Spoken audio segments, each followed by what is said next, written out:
antes de qualquer coisa, tá? Eu vou ler aqui a resposta do procurador Carlos Frederico a uma pergunta feita pela Veja. Pergunta para o procurador Carlos Frederico Santos. O senhor quer dizer que uma eventual denúncia contra Bolsonaro não deve sair este ano? Eu acho muito difícil e precipitado falar um negócio desses. Ele está falando a respeito de uma possível denúncia, tá, pessoal? A não ser que aparecesse assim, estala os dedos, como a simular um passe de mágica, uma coisa que explodiria a República. Ele está dizendo aí que o que tem até agora é água de salsicha, né? Eu não sou bolsonarista, não sou lulista, então me sinto muito à vontade. A pressão toda que fizeram, por exemplo, prestem atenção nisso, porque a gente já conversou sobre esse tema aqui no canal algumas vezes, com relação ao Ibanez Rocha, governador do Distrito Federal, afastado em janeiro por ordem de Alexandre de Moraes, eu não vejo motivo para afastá-lo. Eu vou continuar investigando até esgotar as investigações. Se não encontrar nada, aí é outra coisa. É uma coisa com Bolsonaro, com quem for. Para mim, não faz diferença. Vamos lá, pessoal. Vamos dar destaque aqui às duas partes principais da resposta, que, na minha opinião, são as duas partes mais importantes da entrevista como um todo, tá? A primeira é precipitado falar em denúncia, que é algo que a imprensa insiste em repetir o tempo inteiro. Né? Ele fala, a não ser que aconteça um milagre aí, venha alguma coisa nova que abale a República. Em uma outra resposta, ele diz que não adianta o Mauro Cid falar. Para tudo que o Mauro Cid falou, e nada que pese contra o Bolsonaro, ele está ordenando diligências para apurar o que o Mauro Cid falou. Até agora, não tem nada. Falar é uma coisa, falar até papagaio fala. Engraçado que essa é a mesma imprensa que criticava a Lava Jato, quando se utilizava de delações recheadas de provas documentais. Agora, uma delação que não tem provas documentais, com o próprio procurador, que não é bolsonarista, diz, está sendo necessário fazer diligência para conseguir arrumar alguma coisa ali que seja, que dê materialidade às palavras do Mauro Cid, aí é tudo tido como verdade absoluta. Portanto, de acordo com o Carlos Frederico Santos, que, repito, é o relator dessa delação, não tem nada que desabone Jair Bolsonaro até agora. Nada, absolutamente nada. A outra parte importante aqui é a questão do Ibanez. Porque eu já falei isso para vocês inúmeras vezes por aqui. Tá? Acho que tantas vezes quanto eu falei que esses vazamentos do Mauro Cid eram tudo balela, cortina de fumaça. Tá aí provado que é cortina de fumaça. O cara é o relator, leu tudo, conhece de cabo a rabo a delação do Mauro Cid, disse, não tem nada aqui contra o Bolsonaro. Enquanto isso, está lá a imprensa dizendo, devastadora, entregou tudo, não sei o quê. A outra parte importante, que eu venho batendo nessa tecla sempre aqui, é o afastamento do Ibanez. Por quê? Porque nós temos nossas desconfianças a respeito do 8 de janeiro, e se ele não tivesse sido afastado, quem investigaria o que aconteceu ali, os eventos do 8 de janeiro, seria o governo do Distrito Federal, e o secretário de Segurança era o Anderson Torres. E o que fizeram? Afastaram o Ibanez, prenderam o Anderson Torres e decretaram intervenção federal. A partir daí, a investigação fica a cargo de quem? Do governo federal. E aí, deu no que deu. Deu no que deu. E ele diz aí na entrevista, não vejo motivo nenhum para ter afastado o cara. Nós sabemos o motivo. Nós temos plena ciência do motivo. Impedir que a investigação fosse de fato feita e entregar o caso para o governo federal, que estaria ali, digamos assim, militando em causa própria, mas basicamente investigando o próprio crime. É isso aí. Eu adoraria dizer para vocês aqui a seguinte frase. Eu espero que a partir de agora a imprensa pare de mentir a respeito dessa delação. Mas eu não posso falar isso. Vocês sabem por quê? Porque essa entrevista foi do último dia 4. De lá para cá, já falaram muito mais coisa. Estão insistindo ainda. Mesmo depois dessa entrevista, estão falando a respeito de factoides que não estão na delação do Mauro Cid. É isso. Mas a esquerda pode tudo. A esquerda pode falar o que quiser, do jeito que quiser, que não tem problema nenhum. E o O Exército, as Forças Armadas, o Exército, né, aqui em específico, vai contratar sociólogos sem concurso público, pagando 10 pratas. 10 mil reais sem concurso público para sociólogos. Sociólogos. É isso mesmo que vocês estão ouvindo, tá? Vamos ver aí, em tela inteira, o edital. Matéria da revista Sociedade Militar. Aviso de convocação do dia 26 de outubro passado, né? Processo seletivo simplificado para incorporação de oficiais técnicos temporários. Comandante da 2ª Região Militar, no uso de suas atribuições, divulga e estabelece as normas específicas para abertura de inscrição e a realização do processo seletivo simplificado. Existe um processo seletivo com fatores subjetivos, né? É meio complicado isso aí. Para a incorporação de oficiais técnicos temporários com habilitação na área de licenciatura e possuidores de diploma de graduação no curso de ensino superior de Sociologia. É isso aí que vocês acabaram de ver. Essa é a prioridade do Exército Brasileiro. Você tem que ser sociólogo, né, curso superior, ter entre 18 e 41 anos, aí você leva teu currículo, né, você vai passar por algumas, deve ter etapa física também, né, você faz as entrevistas, e aí você pode ser contratado, sociólogo contratado pelo Exército Brasileiro. Eu queria saber o que um sociólogo faz dentro do Exército. O que faz um sociólogo dentro do Exército Brasileiro? Se eles contratassem pintor de meio fio, eu entenderia. Se eles contratassem um jardineiro para capinar, eu entenderia. Se eles fizessem uma licitação para comprar um drone que pinta meio fio e capina, eu entenderia. Mas contratar sociólogo sem concurso público, na base da subjetividade, não dá. É o cúmulo da humilhação. E quem foi o responsável? Responsável por assinar aquele documento ali foi o substituto do Tomás Ribeiro Paiva. Do Tomás Ribeiro Paiva. No comando do Sudeste. O Tomás Rico do que nunca assumiu o comando do Exército e colocou esse cidadão no lugar dele. Daí é esse cara que abriu esse edital aí. Eu vou repetir de novo. Sociólogo. Sociólogo no Exército Brasileiro. Sociólogo. Não existe nada mais humilhante do que isso. Ed, você está desmerecendo os sociólogos. Não, eu acredito que eles têm a função dele na sociedade. Né? Acredito sim, né, que a gente deva ter aí sociólogos na sociedade. Sei lá fazendo o quê, mas tem um curso, então que seja. Agora no Exército não dá. No Exército é inaceitável. Ainda mais dessa forma, sem transparência. Existem outros cargos dentro das Forças Armadas que passam pelo mesmo processo. Eu discordo de tudo isso, sempre discordei, falei com a minha família que eu achava isso um absurdo. Qualquer coisa que tenha subjetividade dá margem para mutreta. Tá?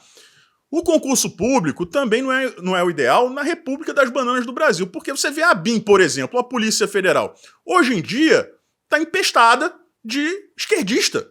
Porque o cara vai lá, estuda e passa no concurso. Para o judiciário, a gente já viu aí que o PCC banca estudo de candidato que vai lá e passa no concurso, vira juiz, vira procurador, vira defensor. Mas, mesmo assim, né, com todas as mazelas, ainda é mais justo do que esse tipo de contratação. Tô errado? O certo é fazer o quê? Faz a porcaria do concurso público e depois faz todas essas etapas. Se tiver alguma coisa ali que comprometa a pessoa, aí você elimina. Não é assim que dizem que fazem na Polícia Federal? Tem que checar a vida da pessoa na internet, nas redes sociais e tal. Se tiver alguma coisa esquisita lá, a pessoa é cortada. Né? Pro Exército devia ser mais rígido ainda. Mas não! O ponto de partida é esse. E aí tem gente, galera, que acha que que vai acontecer alguma coisa de baixo para cima, né? Que a caserna está revoltada. Os militares agora é um climão do Exército com o TSE porque o Braga Neto tá inelegível. Que climão o quê, gente? Pau que mais tem naquela porcaria ar-condicionado, rapaz. Ninguém fica com calor naquela coisa, não. Pra mim dói no coração falar isso. Eu sou de família de militares. Eu tenho um avô que foi general, tenho um tio que foi almirante. Brigadeiros, 4 ou 5 tios foram brigadeiros da aeronáutica. Mas eu vou fazer o quê? Os que estão vivos é desgosto puro. Os que já partiram, olha, Deus me perdoe, mas graças a Deus que eles não estão tendo essa decepção. Meu avô, se fosse vivo e visse um troço desse, meu Deus do céu, ia ser um desgosto absurdo pra ele. É isso. Então, vocês que estão aí assistindo, que ainda acham que dá pra esperar alguma coisa desse bando de melancia inútil, esqueçam isso. A minha decepção já aconteceu no passado. Eu acreditava. Porque, ingenuamente, eu acreditava no exército de antigamente. Dos militares com quem eu convivi. E não nisso em que as Forças Armadas foram transformadas. É um exército que é comandado por um cidadão como Tomás Ribeiro Paiva. Eu não vou ficar aqui falando a respeito da ausência completa e absoluta de qualidades, vamos dizer assim, daquele homem. Tá? Não vou, porque eu já falei demais a respeito dele. Tá? Demais. Eu só quero que todo mundo que está aí assistindo, que não abriu os olhos ainda, acorda. Dali não sai nada. O impeachment já aconteceu em 2 oportunidades desde o fim do regime militar. Só que, como disse o Arthur Lira em 2021, quando fizeram aquele super pedido de impeachment do Jair Bolsonaro, não bastam palavras. Era só isso que eles tinham. Palavras. Um monte de reclamação que não configuravam crime de responsabilidade nenhum. Não tinha nada ali.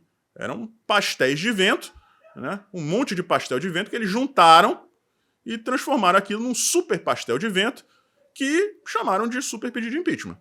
Só isso. Abrindo parênteses aqui, quem estava no meio? O MBL, que insiste em se vender como direita até hoje. Fecha parênteses. Se você acha que a MBL é direita, meu camarada, vou fazer um negócio pra você. Tem muito que aprender ainda, né? E naquela época, em 2021, o Lira disse o seguinte: você precisa de fatores. Tá? O primeiro fator, o principal, o óbvio, o crime de responsabilidade com materialidade. Você tem que ter provas materiais de que o crime de responsabilidade previsto na Constituição aconteceu. Beleza? Dilma, por exemplo, não falta as pedaladas. Foi golpe, não teve pedalada. Lógico que teve crime, pessoal. É óbvio que teve crime. Ela saiu distribuindo Bolsa Família à torta e à direita, não tinha mais dinheiro, né, em ano eleitoral, não tinha mais grana para cobrir aquele custo. O que ela fez? Pegou um empréstimo com a Caixa Econômica Federal. E isso é proibido pela Lei de Responsabilidade Fiscal, tá tudo lá. Mas fizeram isso antes. Quando fizeram, não era crime. Antigamente no Brasil, não existia crime sem lei anterior que o definisse. Hoje em dia não, hoje em dia a gente sabe que isso não existe mais, né? Agora é várzea, Daniel Silveira preso aí por flagrante virtual permanente, né? Fake news não é crime, mas é punido. Enfim, essa várzea toda que vocês conhecem. Mas antigamente isso ainda funcionava.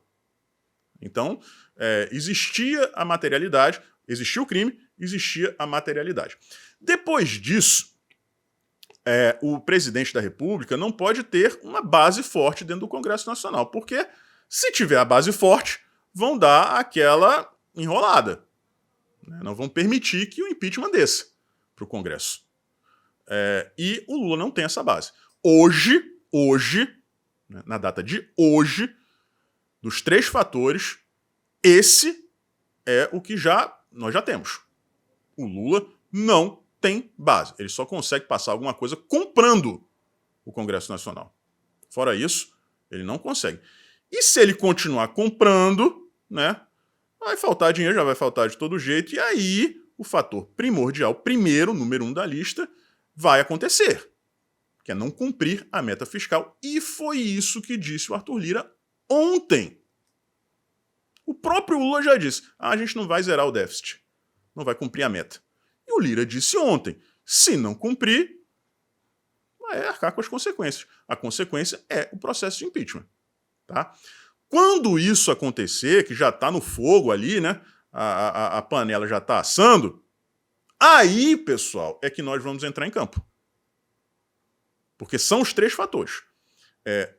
Primeiro, o crime de responsabilidade com materialidade vai acontecer, cedo ou tarde vai acontecer. A falta de base no Congresso, isso já é fato, não tem base no Congresso. E as mobilizações populares intensas, fortes. Nessa hora é que nós vamos para as ruas. É nessa hora. Ontem eu conversei com a minha tia querida, Lenian, ela me perguntou isso. Eu falei, tia, eu acho que não é o momento da gente ir para a rua. Estão convocando manifestação. Na minha opinião, eu acho que não é o momento.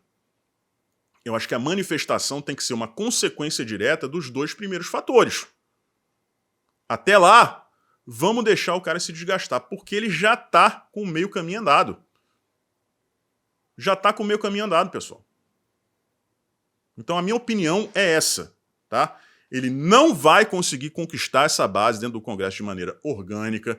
Depois que você vende a alma, começa a dar cargo, começa a dar estatal, ministério, acabou. Eles vão querer mais. Eles não desistem. O Centrão é faminto. Não é dando coisa para o Centrão, abrindo as pernas, que você vai conseguir governabilidade. Você vai ganhar tempo, mas mais cedo ou mais tarde você não vai ter mais nada para dar.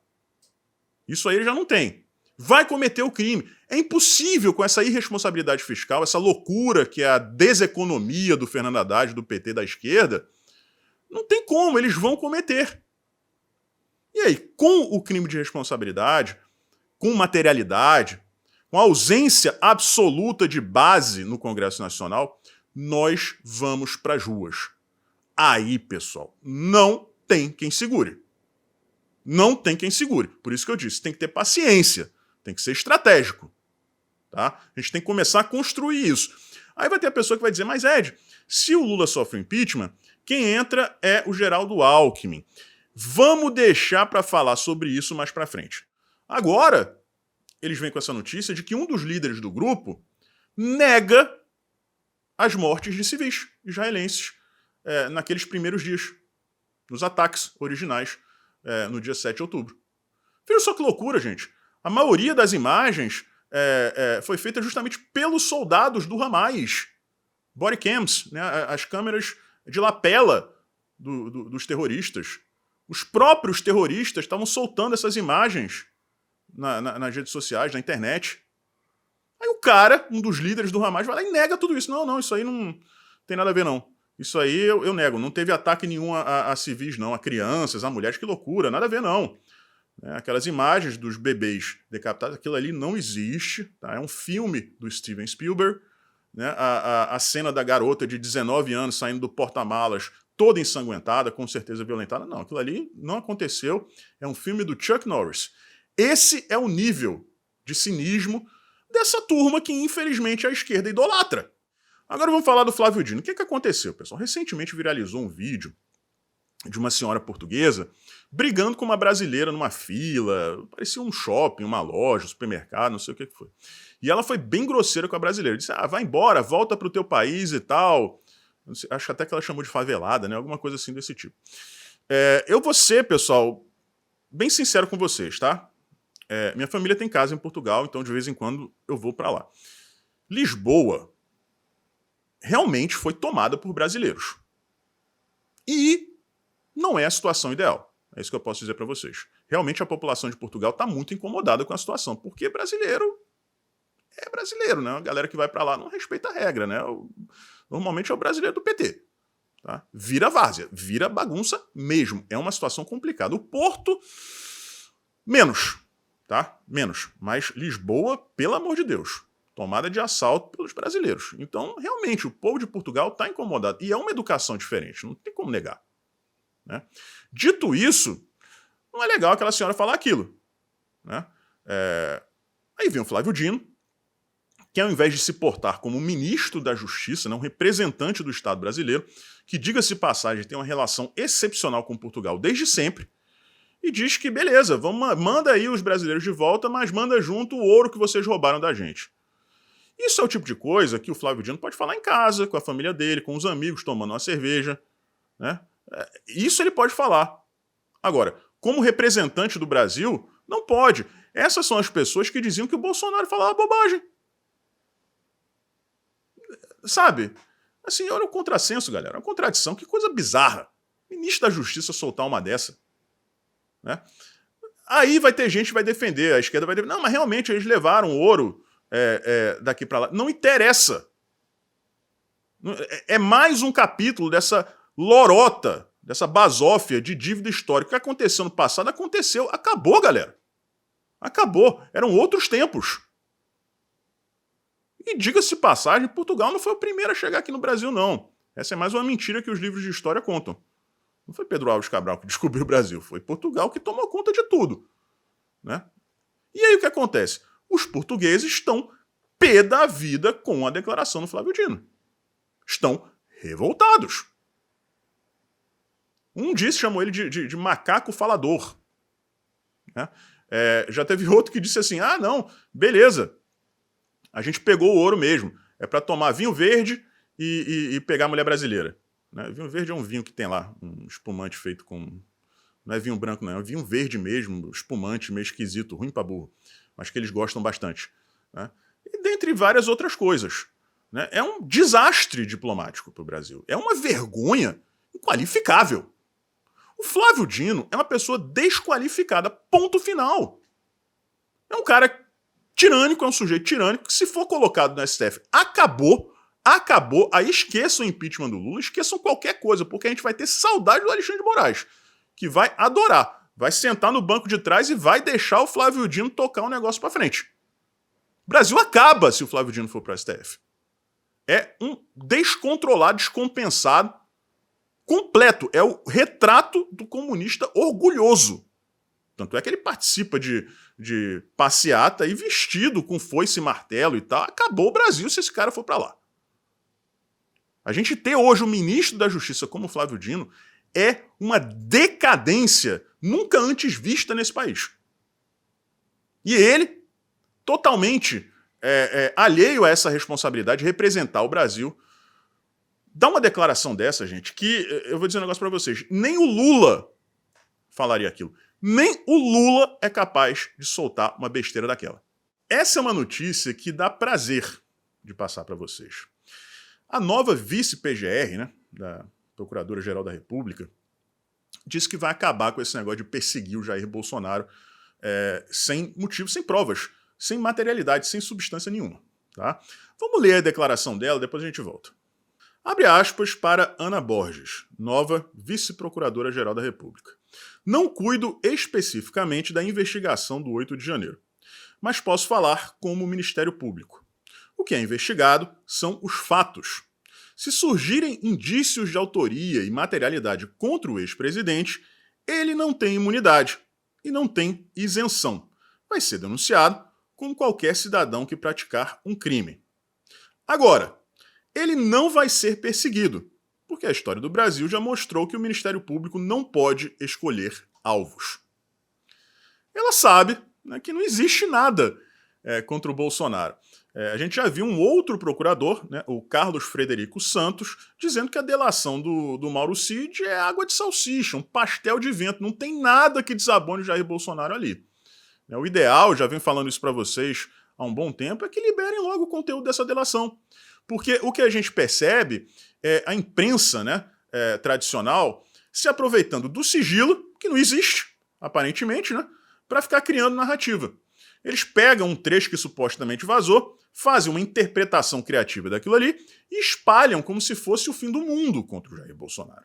Né? Eu não acredito, sinceramente, que eles estejam inventando do zero.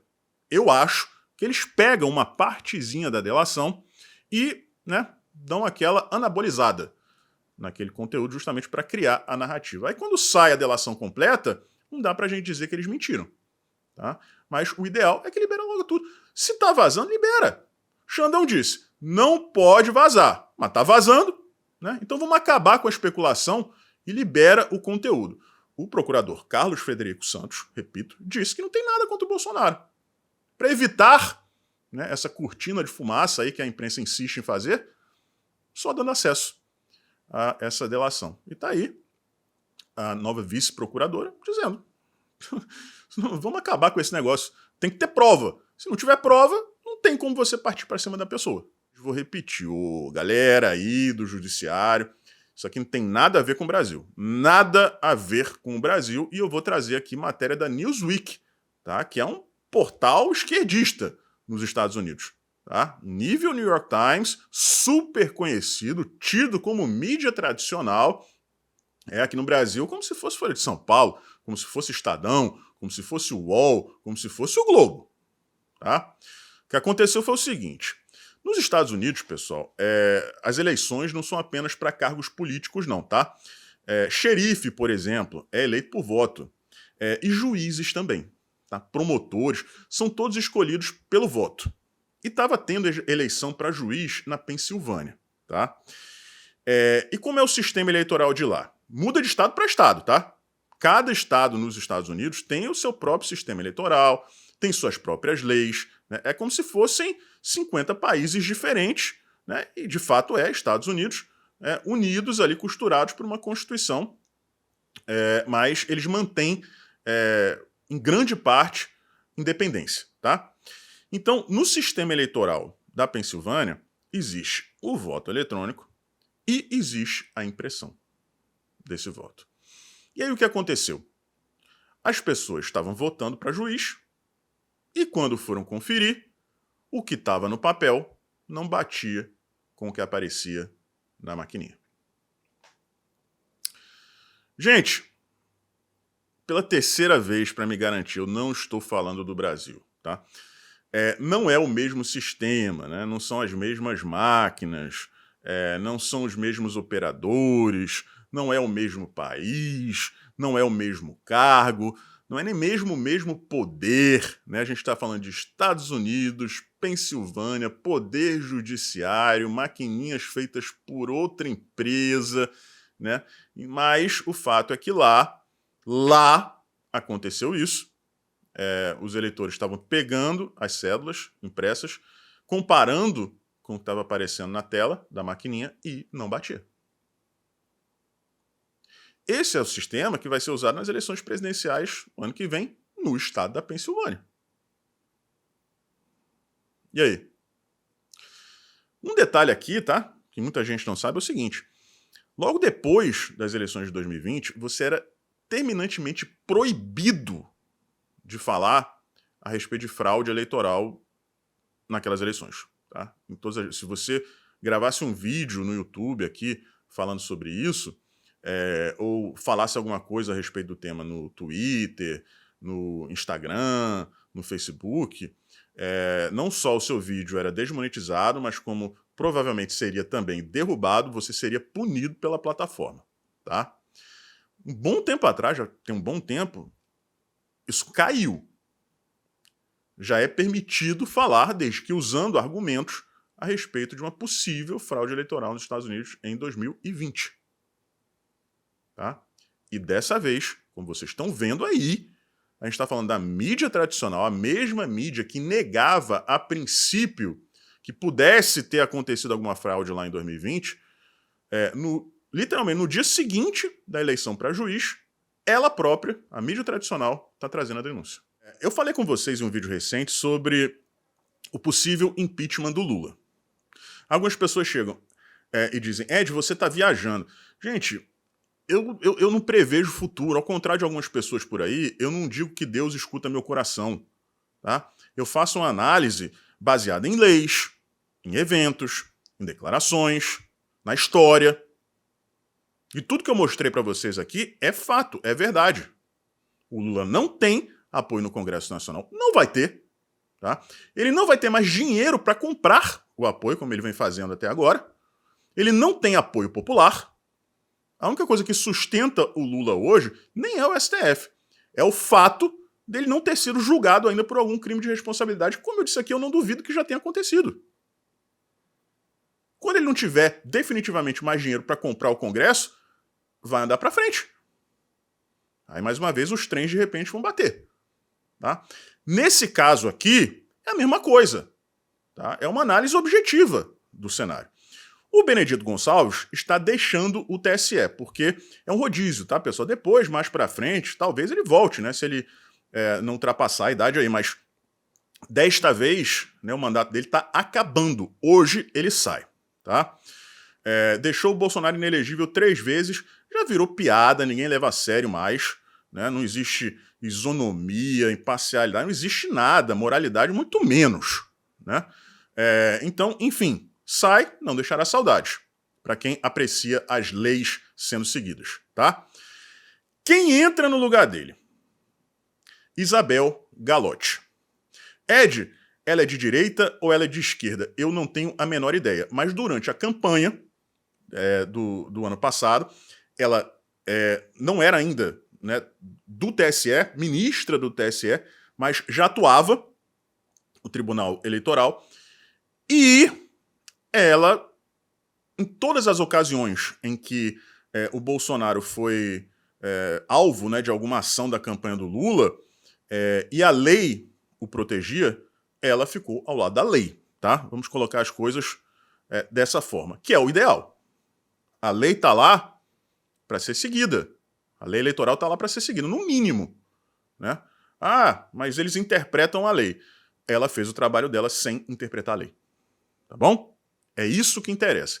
Então, você parte do princípio que a partir de agora a gente tem uma pessoa comprometida com a função precípua do Tribunal Superior Eleitoral, ao contrário do Benedito Gonçalves, e aquela diferença, né, diminui. O grupo de uma certa pessoa ainda tem 4. Né? E esse outro grupo, com o Cássio Nunes, o Raul Araújo e agora a Isabel Galotti, tem 3. Só que o que acontece? Quando esta pessoa que lidera esse outro grupo deixar em breve o TSE, quem entra é o André Mendonça. Então, repetindo aqui, em tese, né, ministros engajados com o cumprir da lei passam a ser maioria. Né? Isso vai fazer diferença nas ações do Bolsonaro que já foram julgadas? Aí é exercício de adivinhação. Por quê? Você tem que levar em consideração um sem número de variáveis. Para mim, as principais, a lealdade, principalmente do André Mendonça e do Cássio Nunes, o apreço deles pelas leis, continua sendo um ponto de interrogação, e a comprovação de ilegalidade. Porque para você anular uma dessas decisões que deixou o Bolsonaro inelegível, você precisa de uma ilegalidade naquele processo. Se ela for apurada, aí sim. Ah, Ed, mas eles podem fazer como os outros fizeram. Aí eles não têm apreço pela lei.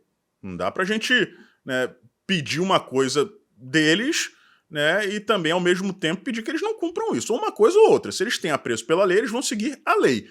Se a lei mostra que existe alguma ilegalidade, beleza, vai lá e reverte aquilo ali, anula aquilo ali, e o Bolsonaro torna a ficar elegível, tá? Então o cenário é esse, pessoal. Agora, estamos perdendo de 4-3. Quando esta outra pessoa for substituída, passamos a ficar à frente, com 4-3, e aí vamos ver. Vamos falar um pouquinho do Barroso, que pela milésima vez, eu acho, não, na verdade eu já perdi as contas, né, disse que a internet tem que ser regulada. As palavras dele foram as seguintes: é imperativo que as redes sociais sejam reguladas, que mentir volte a ser errado. E agora, as minhas palavras. Duro admitir isso, mas eu concordo com o Barroso. Fazer o quê? Em especial se a pessoa tem o poder de influenciar a população. E pior ainda, se as decisões dessa pessoa influenciarem a população independente da vontade dela. Né? Eu vou ler aqui algumas notícias para vocês para provar de maneira definitiva, imperativa, como disse o Barroso, que ele está certo. Matéria de 14 de fevereiro de 2021. Barroso afirma que a Venezuela é tirania de direita.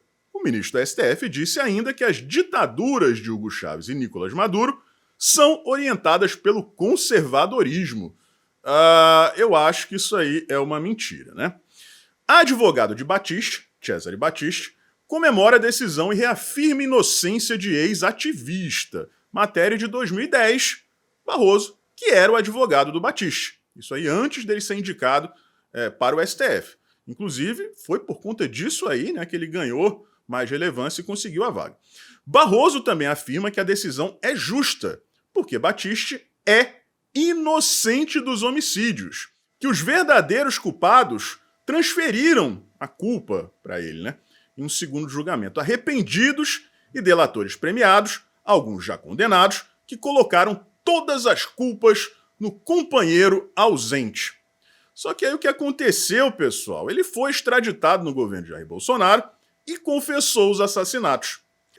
Ex-guerrilheiro Cesare Battisti confessa assassinatos após extradição, matéria de 25 de março de 2019.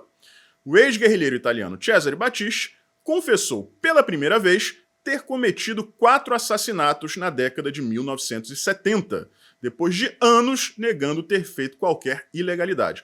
E pediu desculpas por suas ações, disseram promotores nesta segunda-feira. Até hoje eu não vi o Barroso pedir desculpas, né?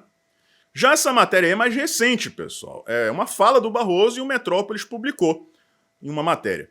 6 pessoas no Brasil têm a riqueza de metade da população. Tem alguma coisa errada nesse modelo que nós precisamos enfrentar, diz Luiz Roberto Barroso.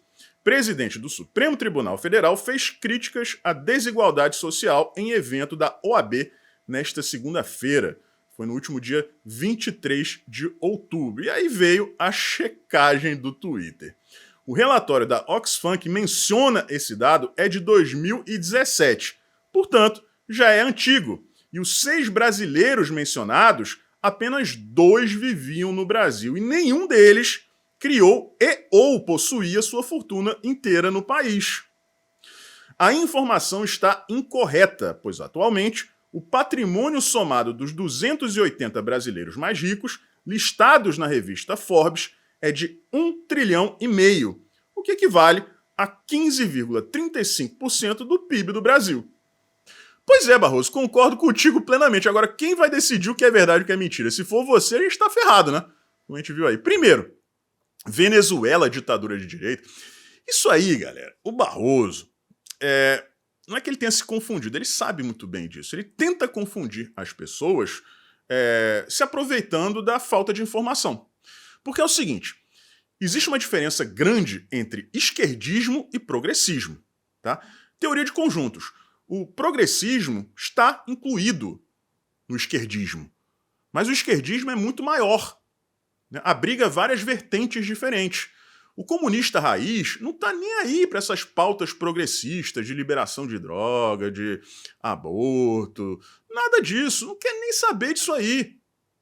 E é desse grupo que fazem parte Hugo Chávez e Nicolás Maduro, assim como faziam Che Guevara, Fidel Castro, faz parte o Lula, que finge que apoia essas pautas, mas não está nem um pouco preocupado com isso.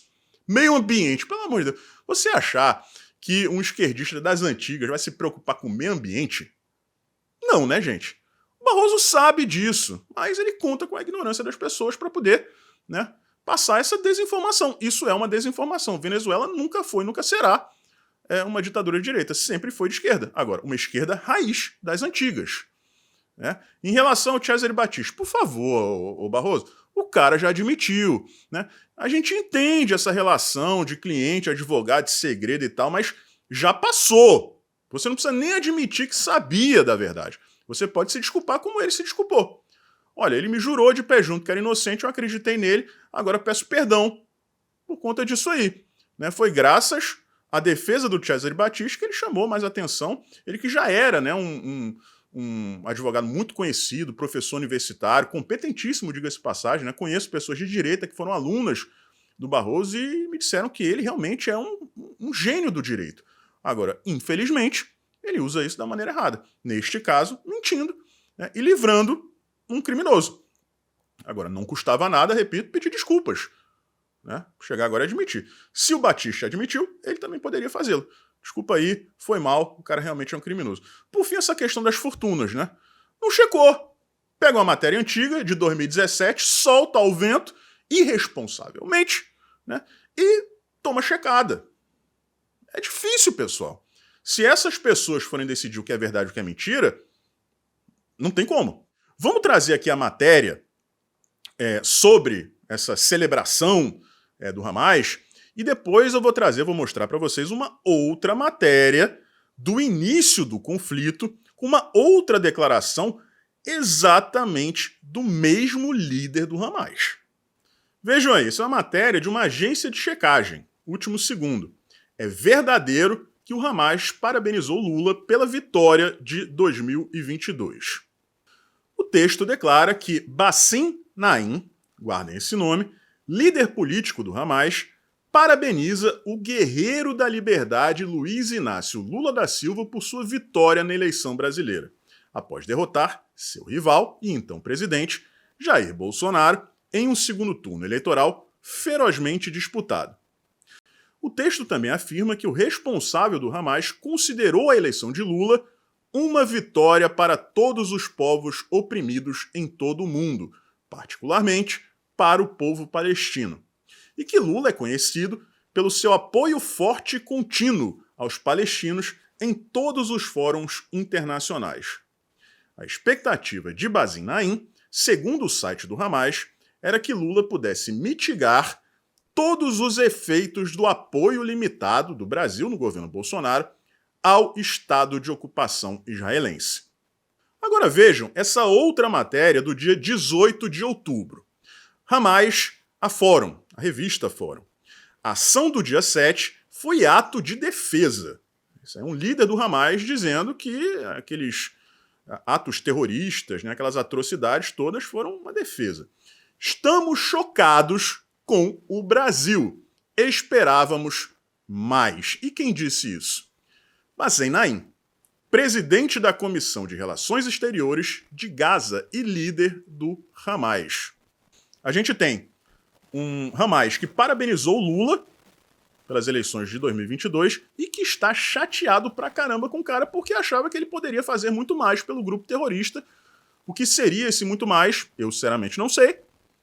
E, por fim, fica aqui a sugestão para que a revista Fórum, que tem contato direto com essa pessoa, liga pro cara, manda um e-mail, conversa com ele de novo e pergunta o que está acontecendo, o que está faltando, o que você esperava mais do governo brasileiro para que vocês finalmente libertem os brasileiros que estão aí sob controle do teu grupo terrorista. Tá aí, pessoal, tá tudo aí, tá? Qualquer coisa fora disso, vocês sabem, é mentira, é narrativa, é distorção da realidade. Compartilhem esse vídeo com o maior número possível de pessoas, tá? Todo mundo tem que entender o que está acontecendo e enxergar a verdade. Chega de botar a culpa nos entes errados. Um forte abraço e a gente se vê por aí.